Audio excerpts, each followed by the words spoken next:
This is going to be a really strange idea, but also one that's really valuable to explore. And that's what we're going to do in this video. Can the people in your life, your friends, your enemies, your loved ones, everyone around you, all of the influences that you receive on a daily basis, even things like content, news, social media, can all of that have an effect on chronic back pain? This is an unusual idea, but I promise you there is a lot of value in exploring it, and that's what we're going to do in this video.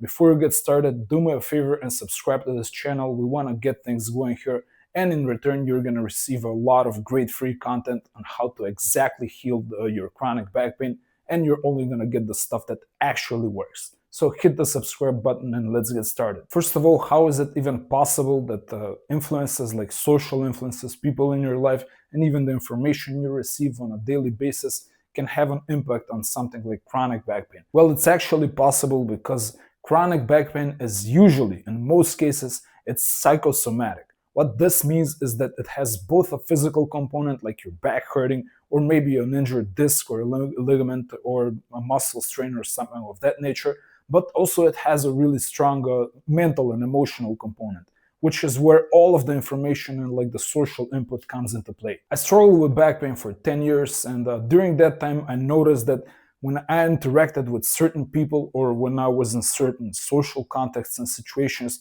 sometimes my back would hurt more after those interactions. And sometimes with other people, my back would actually hurt less. And I was starting to wonder, like, what's going on here? Can this even be possible? And it turns out like this is actually definitely what's going on.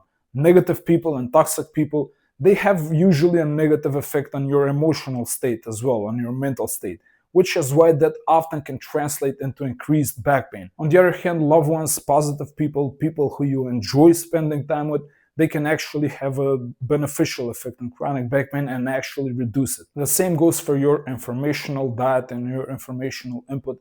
So the things that you consume, the content on a daily basis, usually this is news, social media, stuff of that nature, they can also impact your chronic back pain in the same way that people impact your chronic back pain. It's essentially new information for your brain, which then gets kind of translated into emotions, and emotions definitely impact chronic back pain. And sadly, since most content is kind of negative in a way, it has a bias towards negativity, because honestly, the internet has a bias towards negativity, because human beings kind of have a bias towards negativity, and this is something that we should be mindful of at all times.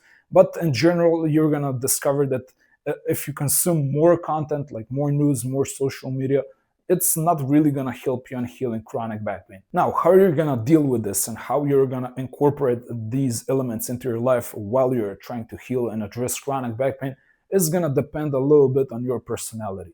Some people, they prefer to kind of heal alone.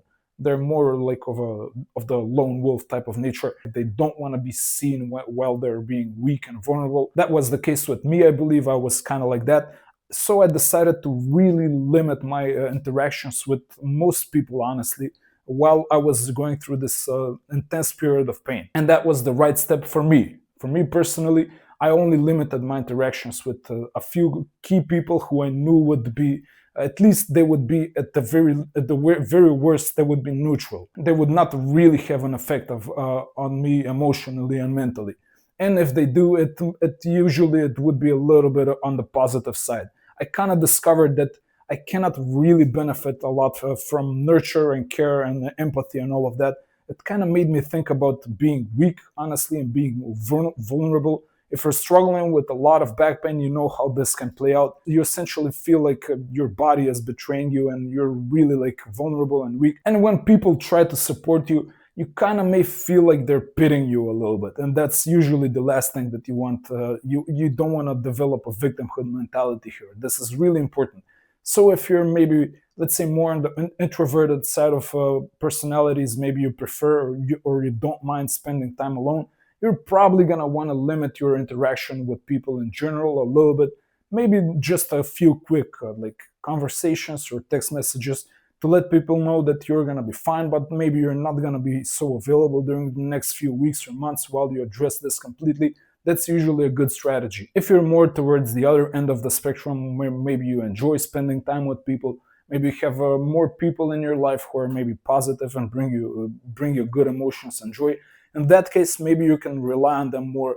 You can get all of the support and the nurture and the empathy, and probably you're going to use that. You're going to feel like they're actually helping you and contributing towards your healing. In any case, no matter what your personality type is, you will probably discover that some people are essentially just a bad investment of time. You're going to see that some people are just toxic. They fill you up with negative emotions no matter how hard you try, or no matter the context or the time. And those people are honestly, like, I think it's usually the wisest decision to limit the time you spend with them. Sometimes even maybe cutting them off might be a good decision. And this is actually one of the very few good things that may come out of chronic back pain, especially if you're going through really a lot of intense periods of back pain. It will serve as a radar for people who are essentially toxic, who are not really contributing to your well-being, and who are essentially a net negative for your life. And especially while you're healing, you're really going to want to limit your interactions with those people. And the same is kind of going to apply to social media and news information input, and generally all of the things we do on the internet, mostly on a daily basis. You will notice that some content makes you feel really bad, while some content tends to make you feel better. And over time, I suggest starting to kind of limit and ignore and unfollowing the accounts and the content that's making you feel bad. And you're gonna also maybe increase the content that makes you feel better. And honestly, even completely eliminating content is usually a good idea, because you will find that all of these algorithms and social media platforms, even if you follow like a lot of positive content creators, let's just say, sometimes some piece of negative content is going to find its way towards you and towards your feed, and that's still going to have like a negative impact. So honestly, I suggest like trying to reduce or even completely eliminate all of the input of news, social media, content of any sort. Now, keep in mind that this is not really a major component of healing chronic back pain. There are a lot of other pillars that you should be working on more actively. This is more like a supportive piece. So this is something you want to kind of want to take care of it maybe at the beginning of your healing journey. Maybe if you've suffered from, let's say, back pain for a few weeks, you notice that the pain is not going away, that conventional methods are not really helping you, so you're going to want to take a little bit of action here.